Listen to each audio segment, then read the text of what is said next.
Thank you all for your patience, and thank you, Erin, again, and all of DRHS, Sabrina, Mel, Carolyn. They're a fabulous group, as I don't need to tell everybody, and they do fabulous things, particularly during the this whole pandemic thing with social distant programs and all. So anyway. Uh, and Erin said so well, which I will just repeat. We're the silver lining is that we're able to do neighborhoods like this virtually, where walking along here would be harder. So anyway, let's start. It's called Along the Boston Road, Tree of Knowledge, Tarkiln, Chandlerville, and Fordville. And these really are sort of strung along the road. There, you could consider them all one neighborhood or little separate neighborhoods, but they are bits and pieces. So this is the earliest map of the area that we have from 1795, and you can see the road to between Plymouth and Boston there. And it's not a very detailed map, but it helps us to understand how long this road has been here. And in fact, it goes way back beyond that. It really goes back beyond even 1620. There are many, many names for this road. And here are some of the few: Bay Path, Kings Highway, Post Road, Boston Road, Plymouth Road, the County Road, Route 3, Old Route 3, and Route 53. And that doesn't even include the town street names like Summer Street and Kingstown Way and all. And we'll talk about all of those as we go along. But the origins of the road are it's a Native American path that led between Plymouth and Boston, or Plymouth Bay and Mass Bay, and so therefore the Bay Path. And our earliest record of this path is from 1623, when Phineas Pratt ran from Westagusset, which is Weymouth, all the way to Plymouth in the middle of the winter, and he followed the path very easily. So it was a well-worn, well-used path by the Native Americans for centuries. And then once the first families of Plymouth began to settle and spread out, it was also used. So like I said, these are the many names of this road. Here's our first real detailed map of it in the Tree of Knowledge area from 1833. It's the famous Ford map. So you can see we get names, we get where houses are, we get a little bit of landscape. The clear part is clearly open land, and you can see where the trees and the woods were in this area. And this is where Winter and South Street come in, and then that's not East Street, that's a earlier road there, but we'll talk all about this area in more detail in just a second. But let's get to the Tree of Knowledge corner, because that is really the starting point in Duxbury. And Tree of Knowledge is actually a biblical term, but people began to call the corner and the junction of this road with what was known as the Duxbury Road.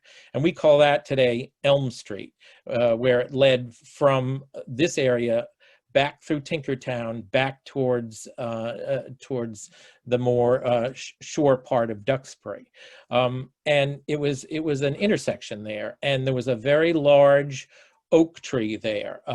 It's not there anymore, and you'll see on the right a picture of that wonderful tree on the Berrybrook Fields in Winter Street, and that's how I imagine the tree at the Tree of Knowledge. And it got its name because this is where the post riders, the male riders left the mail for Duxbury and collected the mail. So it became the tree of knowledge. And it was a very large oak, as I said, apparently hit by lightning. And there's really no details about when that happened, but it had to have been somewhere in the 1830s, 1840s, somewhere around there. And then an old man who lived in the area said that the whole town, the whole area would be cursed unless he had a dream that the whole area would be cursed unless it was marked. And so so we start to get the area marked once the tree is gone. But let's step back a little bit. This is a great quote from a man named George Barrell, who went to school in Duxbury, the minister's school, John Aline. And in 1820, he was there, and he said, "I've started in our chaise many a nights to the Tree of Knowledge, where we met the Boston and Plymouth stage," that's stagecoach, "with passengers. It was about 3 miles through the dense woods. Why it was in such a forsaken place, I never could understand, or why the stages should always meet there at night, but they did."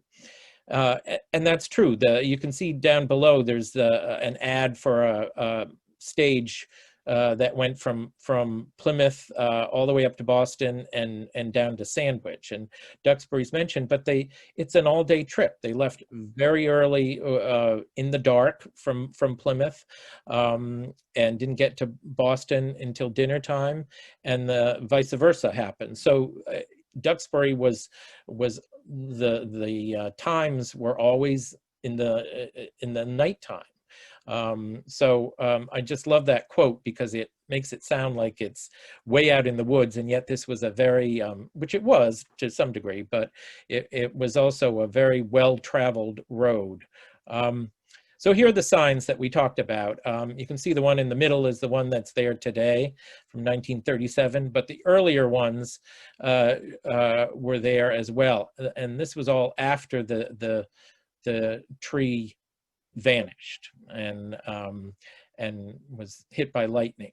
But let's get back to the riders. So the post riders that came through started right around the time of the Revolution. The first Plymouth postmaster was in 1775, and once or twice a week the mail went from Plymouth to Boston.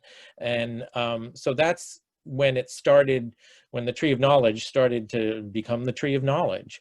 And the organized stagecoach traffic, if you will, started just after the Revolution, about 1796.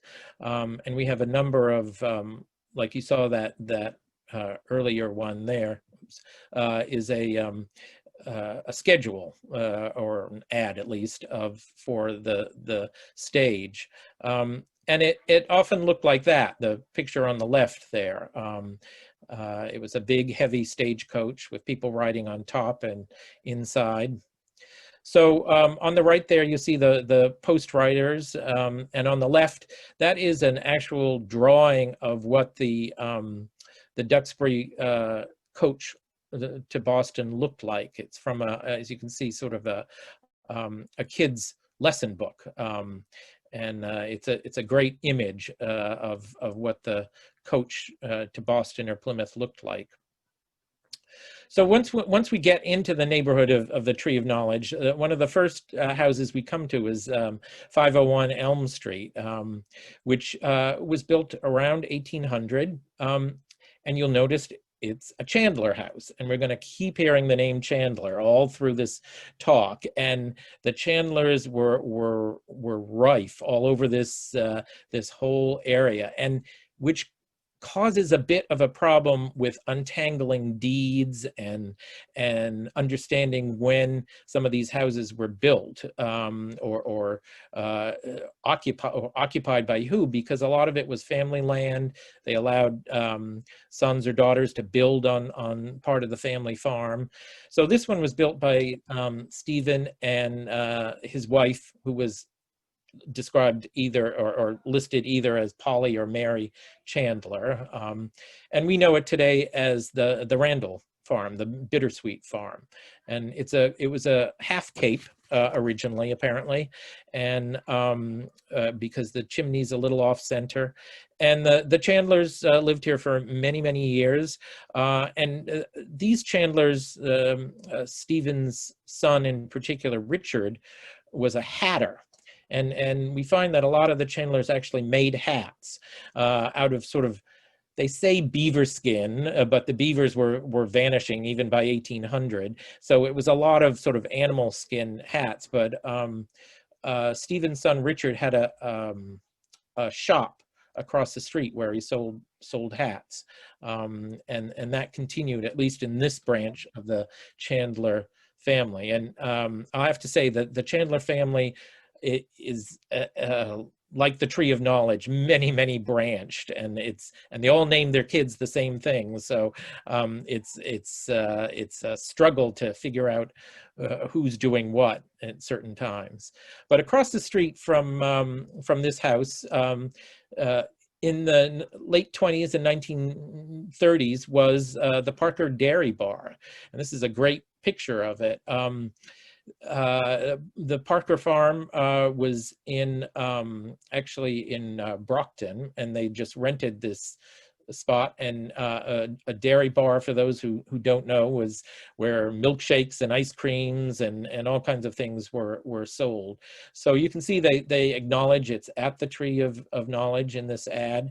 And it stood there at least through the end of the 30s. But you also notice at the end of the ad, it says off Route 3. And I think the poor Parker family didn't quite get the location right, because in the early 1930s, what was then called Route 3, Kingstown Way, came through. And we'll talk more about it. So this was just off the beaten track enough by then to maybe not make it so well. This is another house right in the area, 14 Summer Street, and it was built by the Brewster clan. Joshua Brewster married a Chandler, surprise, surprise, Ruth Chandler, and the house was built about 1790. And this property, you can see the older picture and then a more current one today, has a fabulous barn. And what's wonderful, and I wish I should have put a picture in here, is of the shoe shop that still exists on this property, because all over Duxbury there were shoemakers, and these were the shoemakers who sort of predate the shoe factories of Brockton, Abington, Rockland, and they got the shoe leather and they made the shoes, and the owners came back and picked up the shoes. So everybody had little shoe shops, and it was somewhat of a survival industry for Duxbury after shipbuilding dried up, but it was also very profitable for the ones that could do it well, and these Brewsters apparently did, because many generations of them were shoemakers.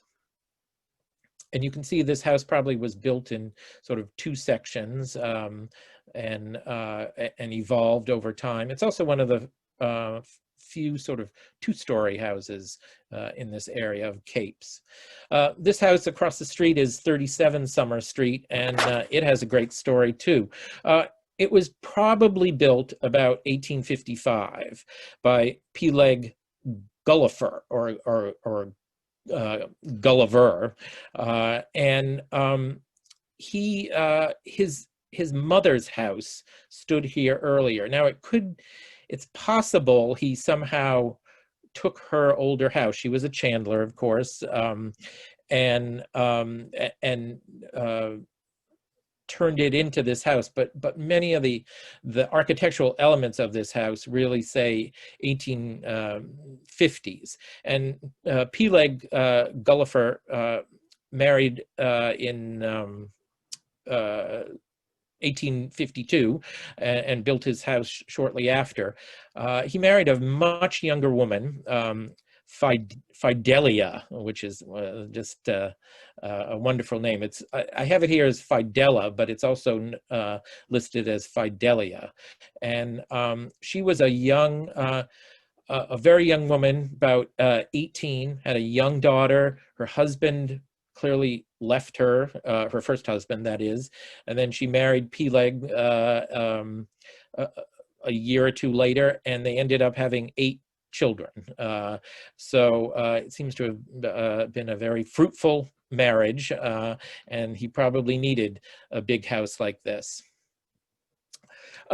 Here's another great house on Summer Street, 66 Summer. Now this one is complicated. Again, it's a Chandler house. It goes way back. It's hard to tell, actually. It's date boarded as 1710. We're not sure if it's really that old. Parts of it could be. It's more likely the next generation of Chandlers probably built it in the 1720s, 1730s. It was much more likely that families were settling in this area then, and not as early as 1710. But it's hard to tell at this stage. But again, the Chandlers were very numerous, and this house for many, many years was a 2-family. Very happily, a brother-sister lived here with their families and their spouses, and coexisted quite happily for many years. So this is a great house, but again, a lot of these houses have some mystery to them, which is not a bad idea for an old house, because we're not sure exactly who might have built it. It's hard to decipher from the written records, but it's definitely a Chandler house. Now we come to another fascinating property called the Cobb or Briar's Tavern. And you can see what it looks like on the left there somewhat today. It had a bad fire in the 1980s, so it had to be rebuilt quite a bit. And then there's an older picture on the right. But this is an old house. We're not sure how old, definitely involving Chandlers, but this Robert Sampson, and Sampson is another name we'll hear over and over in this whole area, was an innkeeper early on in the 1730s. So again, it's that era of the 1730s that people began to settle here. But this was a long time inn and tavern, and you would think, of course, because it's right near the corner of where the Tree of Knowledge was, as the road sort of swung by, and there weren't a lot of places like this along the road in Duxbury for people to get something to eat, drink, stay overnight, whatever. But anyway, in the 1830s, and you can see it in that little corner of the map there, it was known as Cobb's Tavern. And here's some great other older pictures of it. The Cobb, now, of course, he married a Chandler, which is how he got involved. But they were innkeepers in the 1830s here. So it was very much a going tavern in the 1830s. By 1840, they were living in Pembroke. So we're not sure really if it continued as a tavern after that. I think it did, but we don't have any real record of who was running it then. What we do have, if we jump ahead to the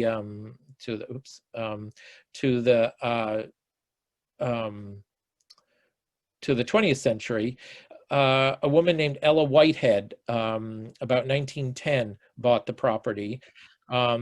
And then subsequently a real character named Louise Nardi ran it as basically a speakeasy.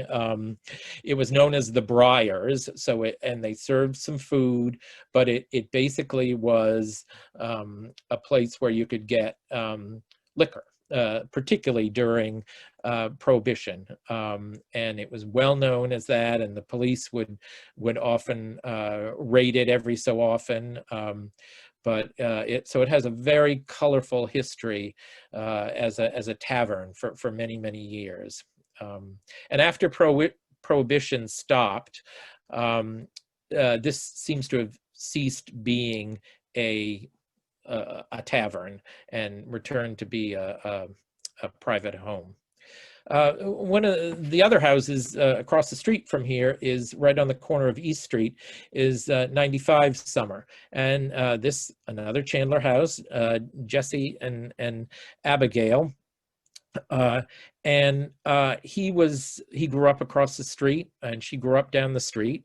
They built this soon after their marriage in 1802, as far as we can tell. There was an older house behind this, sort of where East Street meets the little neighborhood Wendell Pond Road, but that vanished soon after the 1840s. But this was Jesse Chandler's longtime home. He also had, I think it was 8 or 10 children, and they all spread out. They all married cousins and second cousins and things like that. And many of them, most of them, lived in the area of West Duxbury.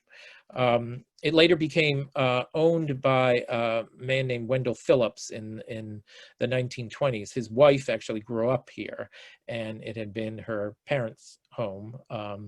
And they never lived here, but they did own it in the 1920s up until the 1940s. It's a great typical Duxbury Cape. Here's some maps to kind of help orient us a little bit.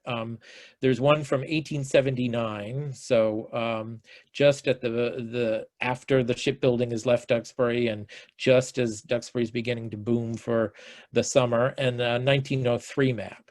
And what you can see is there's Chandlers everywhere you look on this map. And you can see where the road splits. We have East Street coming in there and Chandler Street. And we'll get to the Tarkiln School in just a moment. But some of the earlier maps showed us that the school actually, the first Tarkiln Chandlerville school was actually at the very apex, I guess is the right word, of Chandler and Summer Street, right at the point there. And in fact, the town of Duxbury still owns that little pointy corner of where the two roads split. And the original Tarkiln School was there. This is a place that I've been fascinated for years, and it's called Temperance Hall. It was built in 1840. Now, this is not Temperance Hall, I should say. This is a picture of the Girl Scout house. One of the things that has made me so fascinated with it is because we do not seem to have any pictures of it, though it lasted up until the 1960s. So if anybody out there, and I've reached out to a number of older residents who grew up in the area and all, who might have a picture, haven't come up with anything. It looked something like one of these early Duxbury schools, these sort of one-room schoolhouses. It's described, but we do not, as far as I know, and I know Carolyn at the Historical Society would love to have a picture as well. But Temperance Hall was built in the 1840s by a whole group of men who were shareholders in it, and were obviously very big into temperance and the need for restricting and getting rid of hard liquor in people's lives. And so there were a lot of speakers here, ministers came. It was a real social center for the Tarkiln area, up until even into the 20th century, after temperance was no longer an issue. In fact, they used to deal with cranberries in here, apparently, after the Prohibition. So it was a big focal point for the neighborhood. But boy, if I could find a picture of it, I would love it. So let's get to the word Tarkiln. So it's really tar. A kiln, a kiln for making tar. And here's some pictures that I pulled off the internet to really help you kind of picture what it was like. They were also making charcoal at the time, and the tar was the byproduct. So here you see on the left from the California Museum of Photography archives, that it was a big mounded thing where they put the wood in and slowly burnt it. Did not have a lot of oxygen in there, so the wood would turn to charcoal. But one of the byproducts on the right is you can see the tar coming out of the pipe there. And this tar kiln in Duxbury was first mentioned in 1675. There were the tar pits, and after these mounds were burnt down, they kind of collapsed on themselves, and so that's why I think these the pits of Duxbury were the former kilns.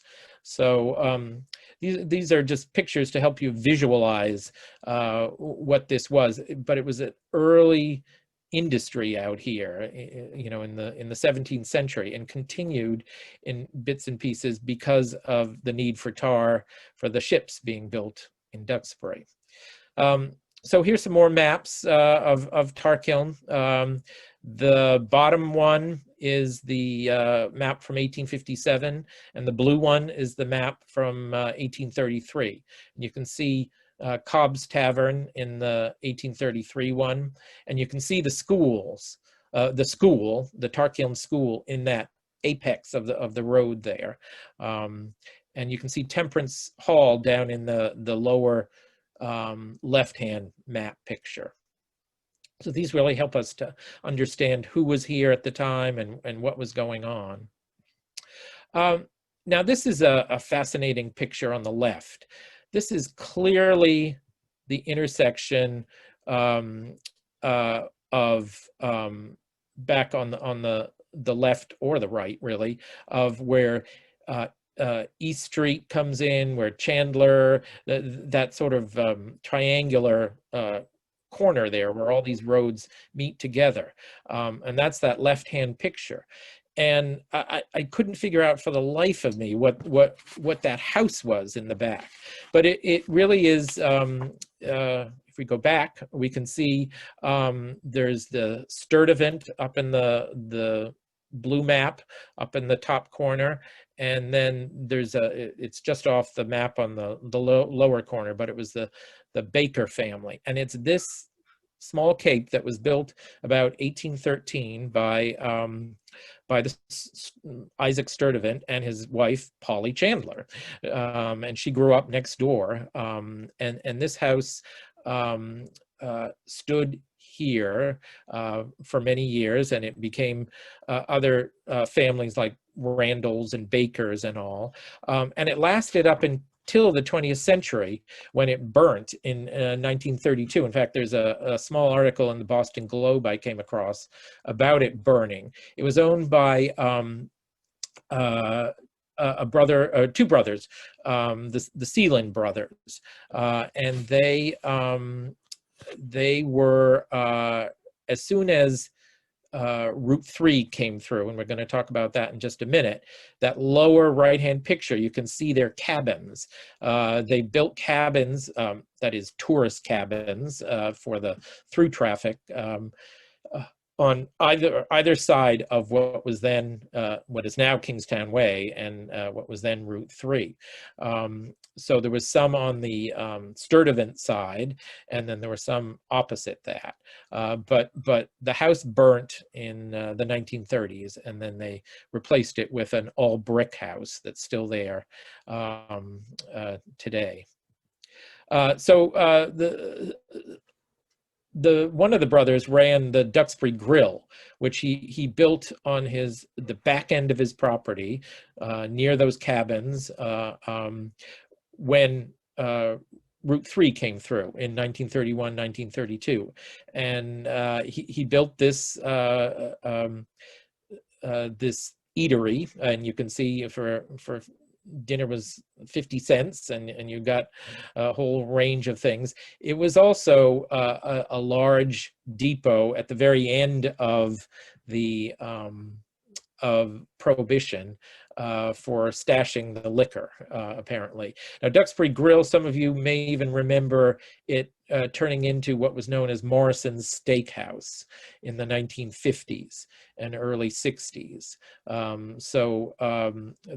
That's what happened to this property on the left, the Sturtevant property, when Route 3 came through. The tourist cabins went up, and so did the Duxbury Grill.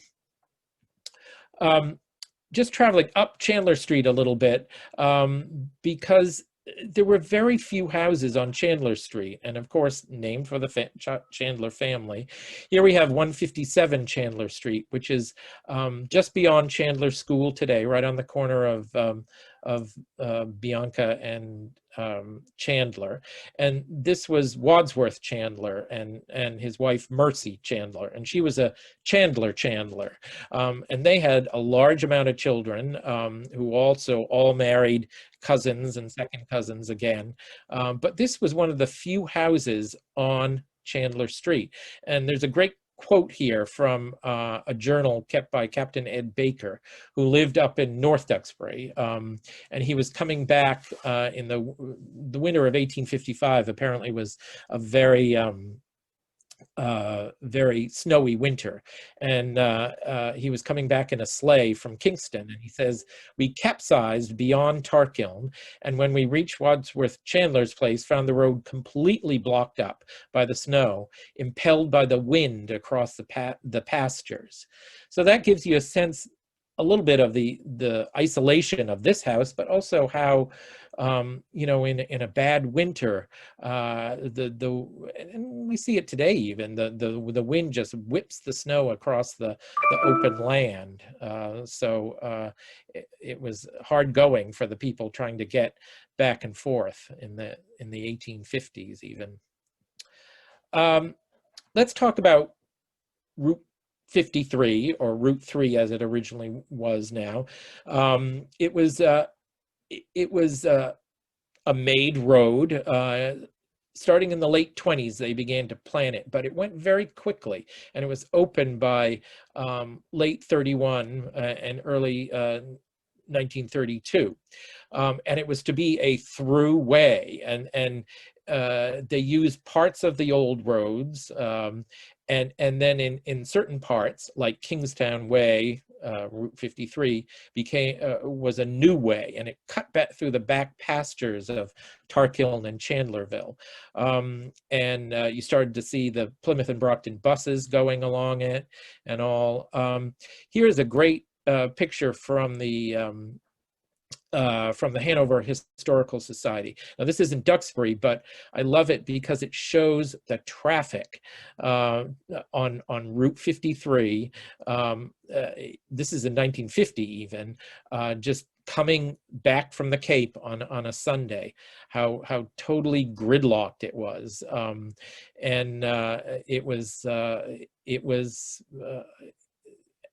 after World War II in particular, people were coming and going to the Cape quite a bit, and traffic along the throughway of Route 3 was very heavy on the weekends, and we'll see what develops from that. Here we are at the intersection of Route 3 or 53, and of course the amazing Bongees is there. They came in the late 1930s and bought a small piece of land, began to raise chickens there. This was Tony and Anna Bongiorno, and shortened it to Bonji's for their store. But they were one of the number of turkey farms. People seem to have had a rage for turkeys in the late 30s and into the 40s, and a lot of chicken farms in this area turned over into turkey farms. So you can see the lower half from a great Channel 5 interview shows the original Bonji's building there, which was an old cabin probably from one of the Sealander cabins from next door, turned into their store. And they, of course, did a land office business with the traffic back and forth. But they weren't the only turkey farms, and we'll see some others very soon. But I want to call attention to that little building, which is still there. It's sort of a cement building that I have a small picture there in the middle. That is, of course, now owned by the Bonji and Pierce family, but it was a blacksmith shop, and there was a corner of that property that they didn't own for a while.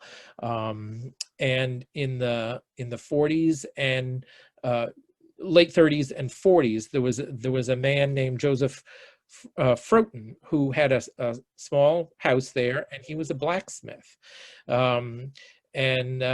You know, in the 1940s, there was diminishing numbers of horses and all, but he seems to have made a fair living, at least. But by the early 1950s, he had sold the property and went off to Nova Scotia, where he probably found better blacksmithing. But I just love the fact that that little building is still there, and it was a late 20th century blacksmith shop. Let's get to the schoolhouses here, the Tarkiln schoolhouses. And if you remember from those maps, the first Tarkiln school was at the intersection there of Chandler and Summer Street. And it was in such decrepit condition by 1870 and it wasn't the only one. There were a number of Duxbury's 12 one-room schoolhouses that really were in very poor condition because they had been built in the 1840s, 30s, and were not kept up, or it was hard to keep them up.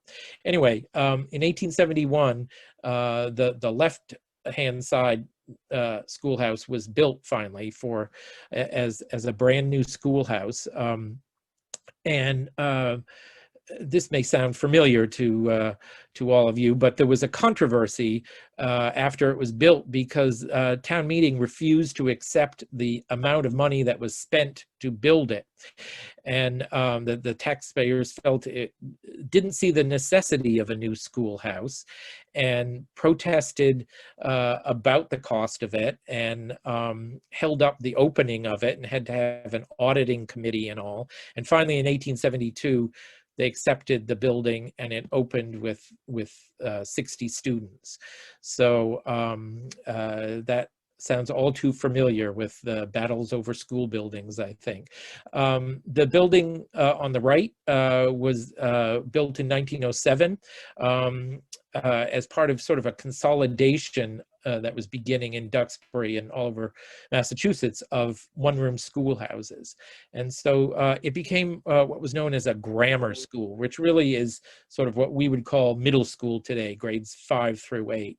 And you can see some of the older pictures there of those buildings. These also, like Temperance Hall, were big community focal points for West Duxbury. All their kids went there, and there were gatherings there, and covered dish suppers and things like that. So these buildings stayed as school buildings once there was even more consolidation in Duxbury. They built the connecting piece between the two buildings in 1926, when the first school building in Duxbury opened as the high school, which is now, of course, our library. But that was originally grades 5 through 12 in that building. This Tarkiln building became grades 1 through 5. And then eventually in 1949, it stopped being a schoolhouse because they built the first part of Alden School in 1949 and consolidated all the schoolhouses into one. This turned over into the Tarkiln Community Center for the neighborhood, and it again took off in the 1950s and 60s as a gathering place, and they had it went through many iterations of a community center.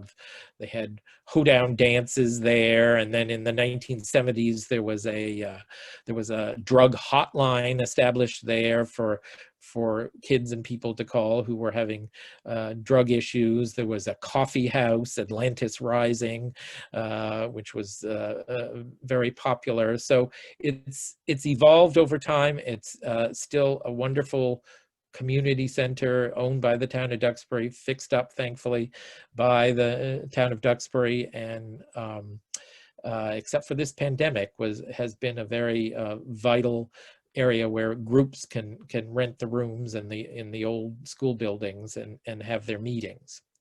So a big focal point for this neighborhood were the twins, as they called them, of the Tarkiln schoolhouses. Here's a map from 1903 showing, you can see down low the Tarkiln School, only one at that point in 1903. But now we're getting into the part of the neighborhood known as Fordville. And what's fascinating about this particular map is you see very few Fords listed. So by the turn of the last century, 1900, many of the Fords had died, moved on, and other families had these houses, but most of them were built or lived in for many years by various Ford families. We talked a little bit about the Bonji turkey farm. Well, this is another one.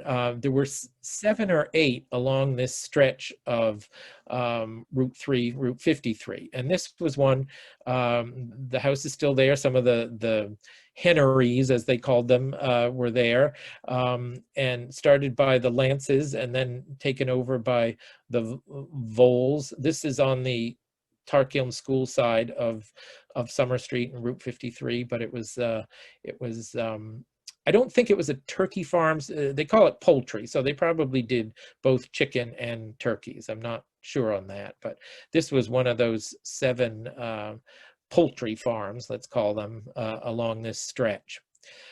This was another one. This was a house built in the 1830s by, yes, yet another Chandler, Eli Chandler, and he and his wife,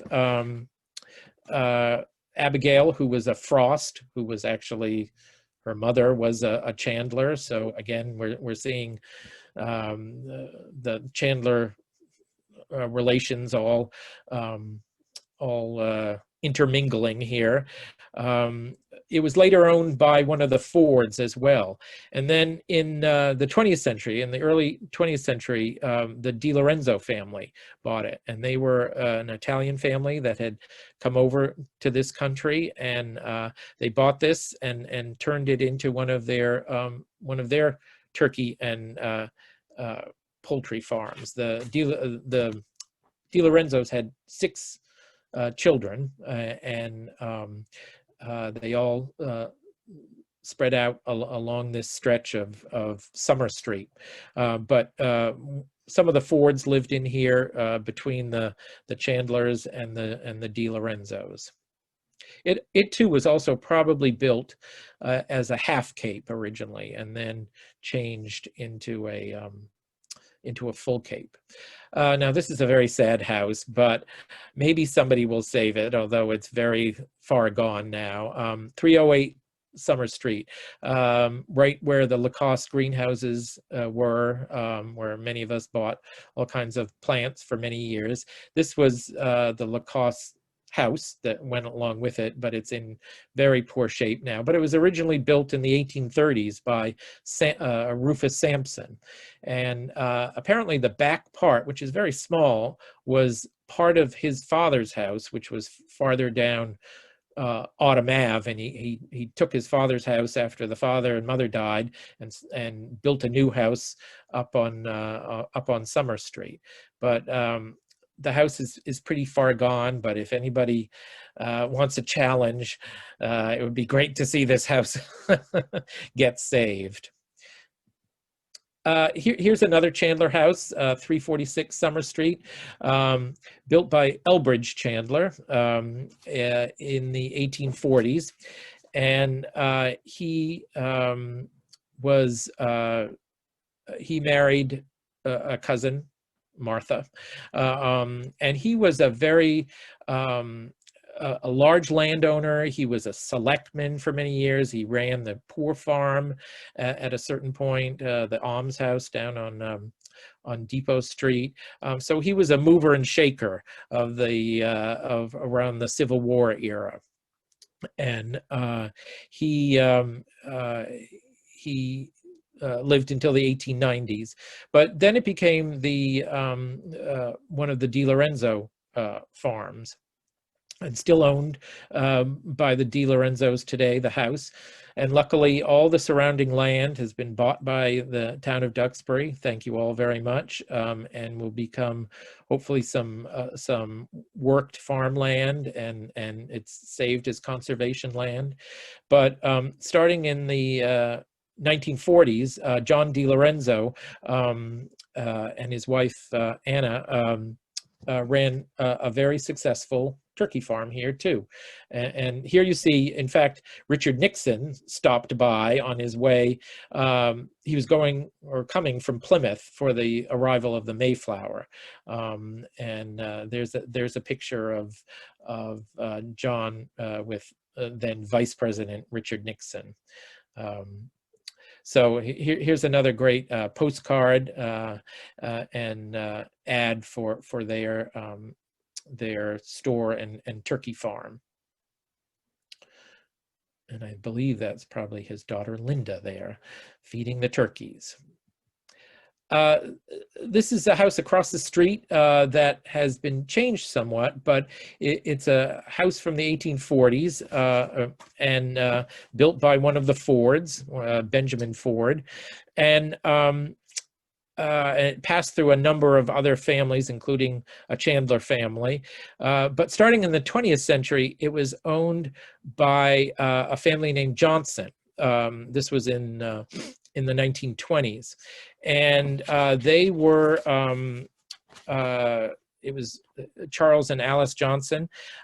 He was Finnish, I believe, a fairly newly arrived immigrant, and he started a garage there, and his wife Alice started a lunchroom to capitalize on the traffic going past their houses, and it was known as the Gray Lock lunchroom. And they lived up until the 1950s and ran a gas station and lunchroom. And then the Barboza family took it over and had a gas station and turned the lunchroom into a package store that sold beer and wine, Nando's package store, which some of you, I'm sure, remember the Barbozas, Nellie and Nando Barboza. And unfortunately, the package store did catch fire and burn, and the garage was taken down. But it was a very successful roadside establishment for many years. But the house you can see was built in the 1840s. This is another Ford house, Levi Ford and his wife Mary, built about 1853. It's a beautiful house, really just classically 1850s. And what's fascinating about him is that all his life he was a shoemaker and a farmer, but clearly a very successful one. He built on family land because he grew up next door, and he had a number of apprentices that that lived with him, including two brothers, John and James Cooper, who were from Ireland. And they eventually, one bought the Di Lorenzo farm down the street, and one went to 14 Summer Street over by the Tree of Knowledge. So they were all very successful shoemakers, and it stayed in the Ford family for a number of years. And this is the house next door where he grew up, Levi. And this was Noah and Abigail Sampson. This is one of the oldest houses in this stretch, built right around the time of the Revolution, and added on to, obviously, over the years, but was a nice typical Duxbury Cape. And his children, or their children, spread out in many directions and owned at one point, or built at one point, a number of these houses, which is how it became known as Fordville, if you remember the map. In fact, I even came across a few deeds that called Summer Street, and this was in the 1850s, they called it Ford Street, and I couldn't figure out what they were talking about for a while, but there were so many Fords living there in the 1850s that it became even known as Ford Street.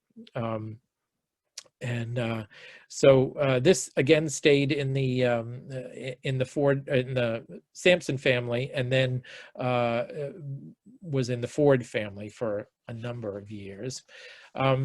This is a house next door, 399 Summer Street, that is a bit of a puzzle. Maybe every old house is, but it was built by, we know it was probably built by Levi Sampson, who was a well-known shipbuilder down in on the Bluefish River.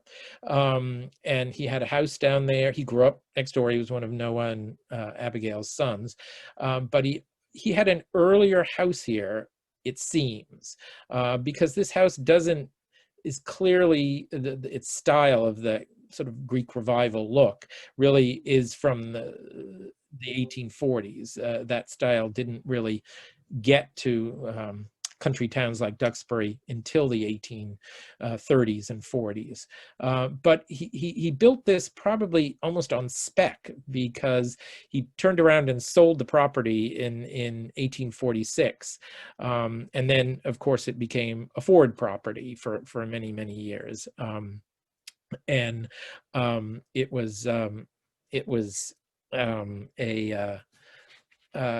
but it's a puzzle, because why did he do it? Why did he build a house so late in his ownership of this property? We don't know, but clearly it was probably because the older house that he had there was maybe ramshackle, or we don't know even if it burnt in a fire.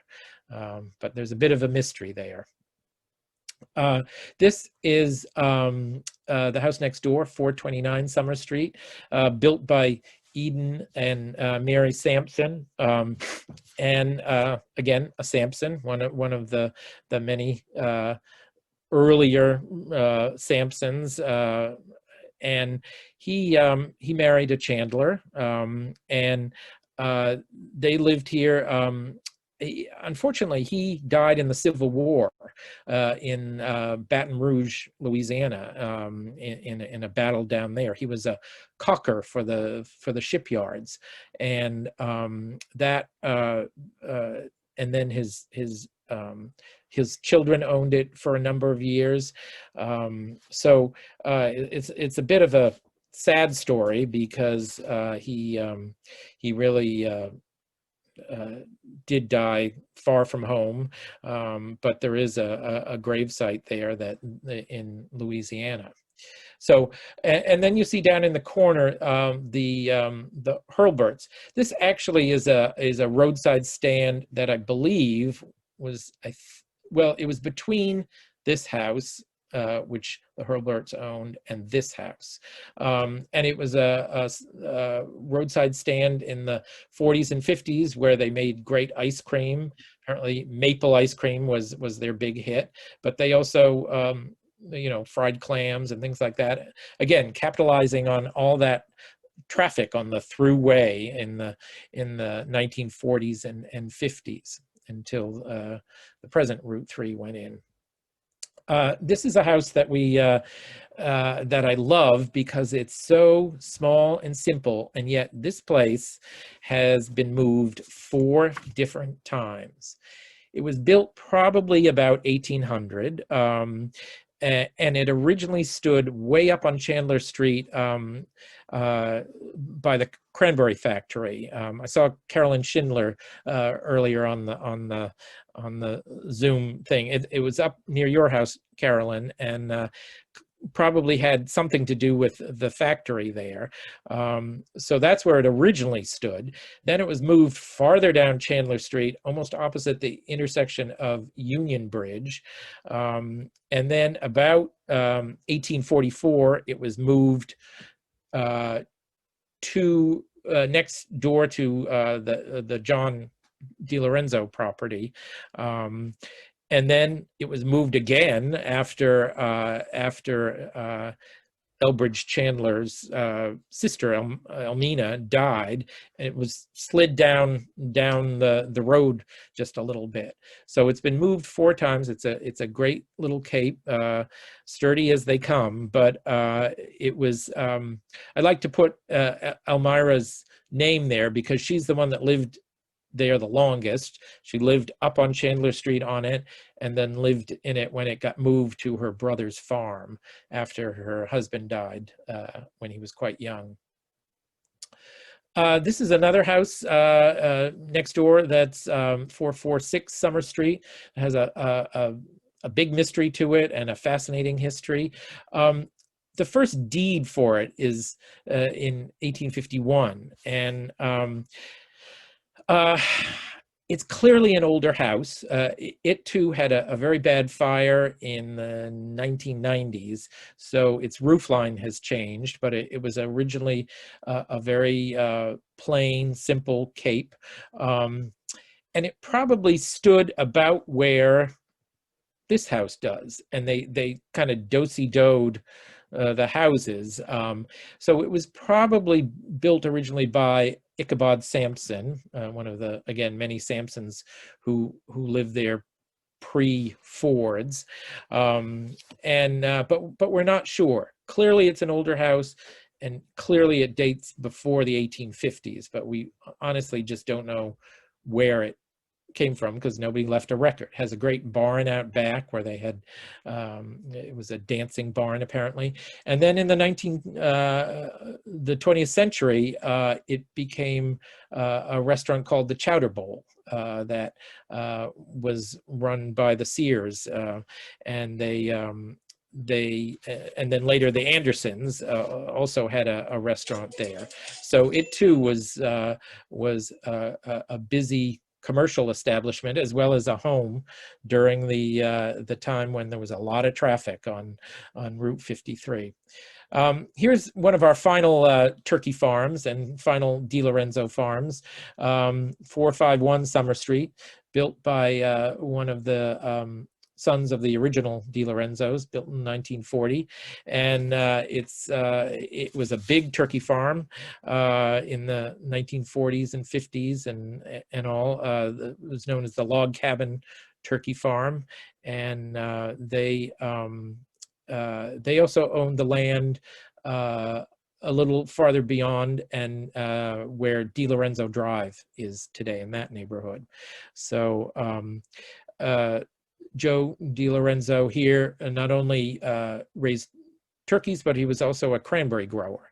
And that was true of many of these families. They had cranberry bogs in different parts of Duxbury, often down Birch Street nearby, but they many of them had sideline businesses in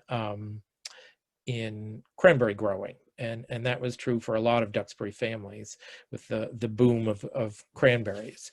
So we're kind of coming to the end of the talk, but I hope it gives you a sense of what the Boston Road was like in a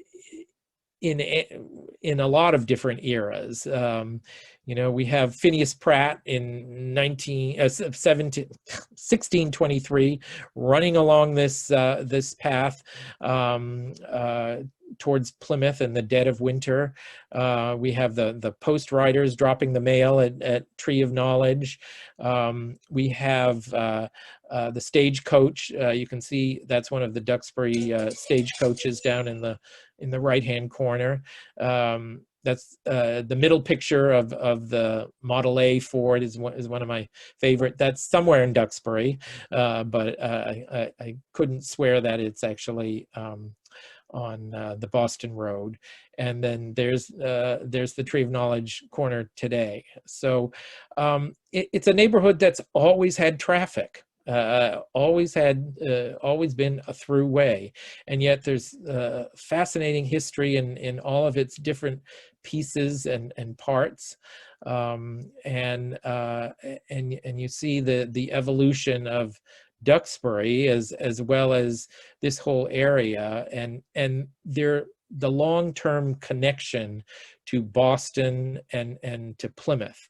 I came across a great reference to taking the stage to Plymouth from the Tree of Knowledge by someone who was, it was a Sampson, who was going to, he was in the 1829, I believe, going to Plymouth and then going on to the Cape. And it took him 2 days to get to Sandwich from Duxbury. But he started at picking up the stagecoach where he was the only passenger all the way to Plymouth. And then it took him another day and a half to wind through the Pine Hills to Sandwich on the Cape.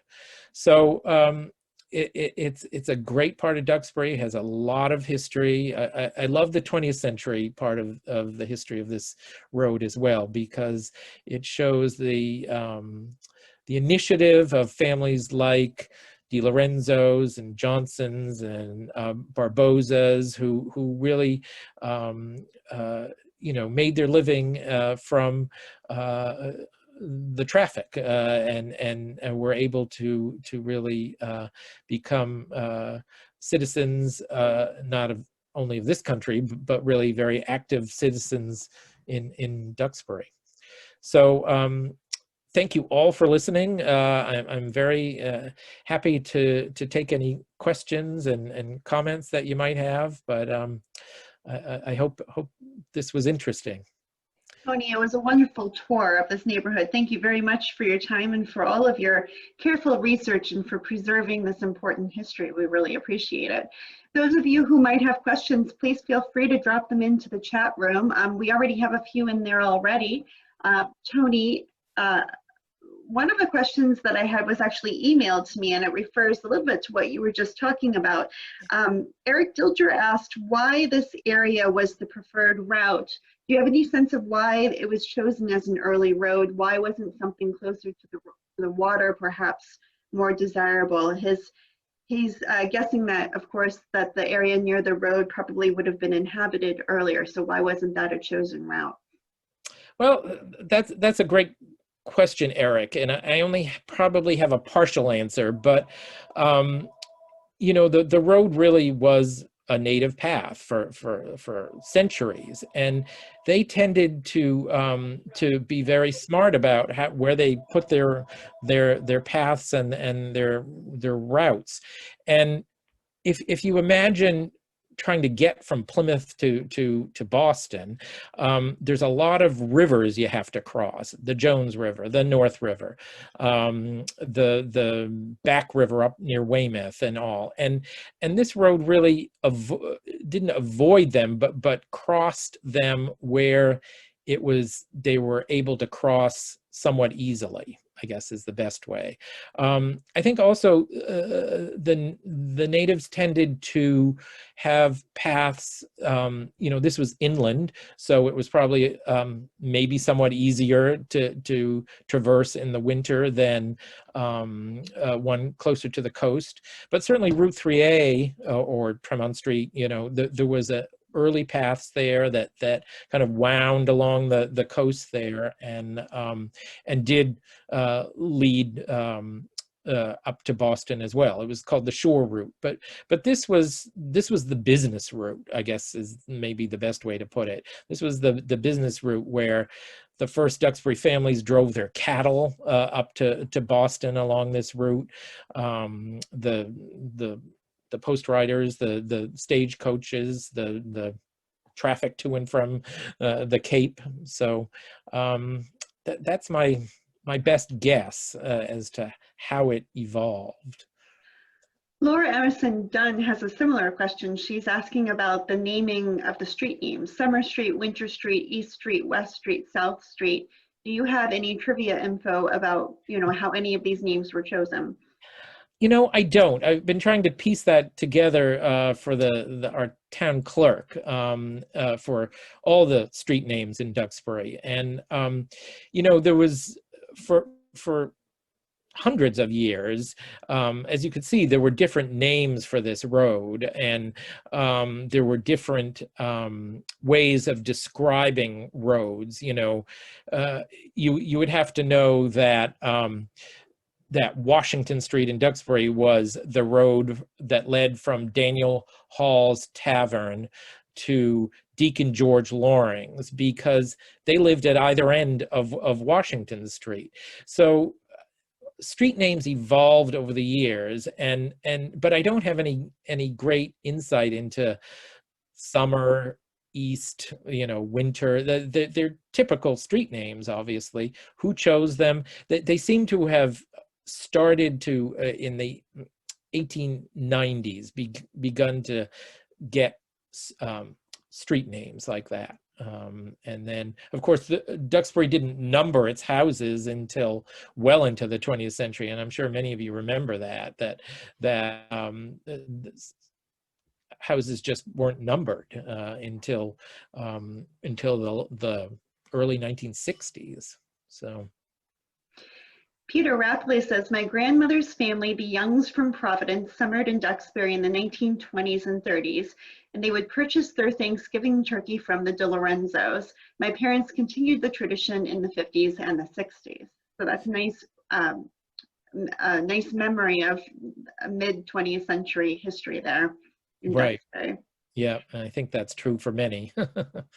Melanie asks, are there any remnants of the tar pits still in the area? That's a great question, Mel. Thank you. I've never heard of any. You would think there would be. 20th century could have done away with them, but one of our best local historians, Henry Fish, was writing in the 1920s, and he doesn't mention, and he was the moth warden for Duxbury, he was the tree warden, he really knew the landscape of Duxbury, and he's one of the few actually that writes about this area. He's left some fascinating notes about West Duxbury, and he clearly knew this landscape really well because of his job, and yet he never mentions. He mentions old cellar holes and apple trees and all kinds of things, but he never mentions coming across old tar pits. So I don't know. So it remains a mystery still to be discovered, I think. It does. Those of you who live in the area, start looking for sunken pit areas. Tony, it's been a wonderful evening. I think we're out of time for this evening, but I join the others who have thanked you in the chat room. It was really very interesting. Thank you very much. Well, thank you all for listening, and it's been great. We'll do the next. We'll head towards High Street next. That would be wonderful. And thank you to all of you for joining us again this evening. If you have friends who might be interested in this tour, please tell them to visit our online learning page. Sometime in the next couple of days, this tour will be posted there along with the others. Have a great evening. Thank you very much. Thank you all. Thanks, Erin. Good night. Good night.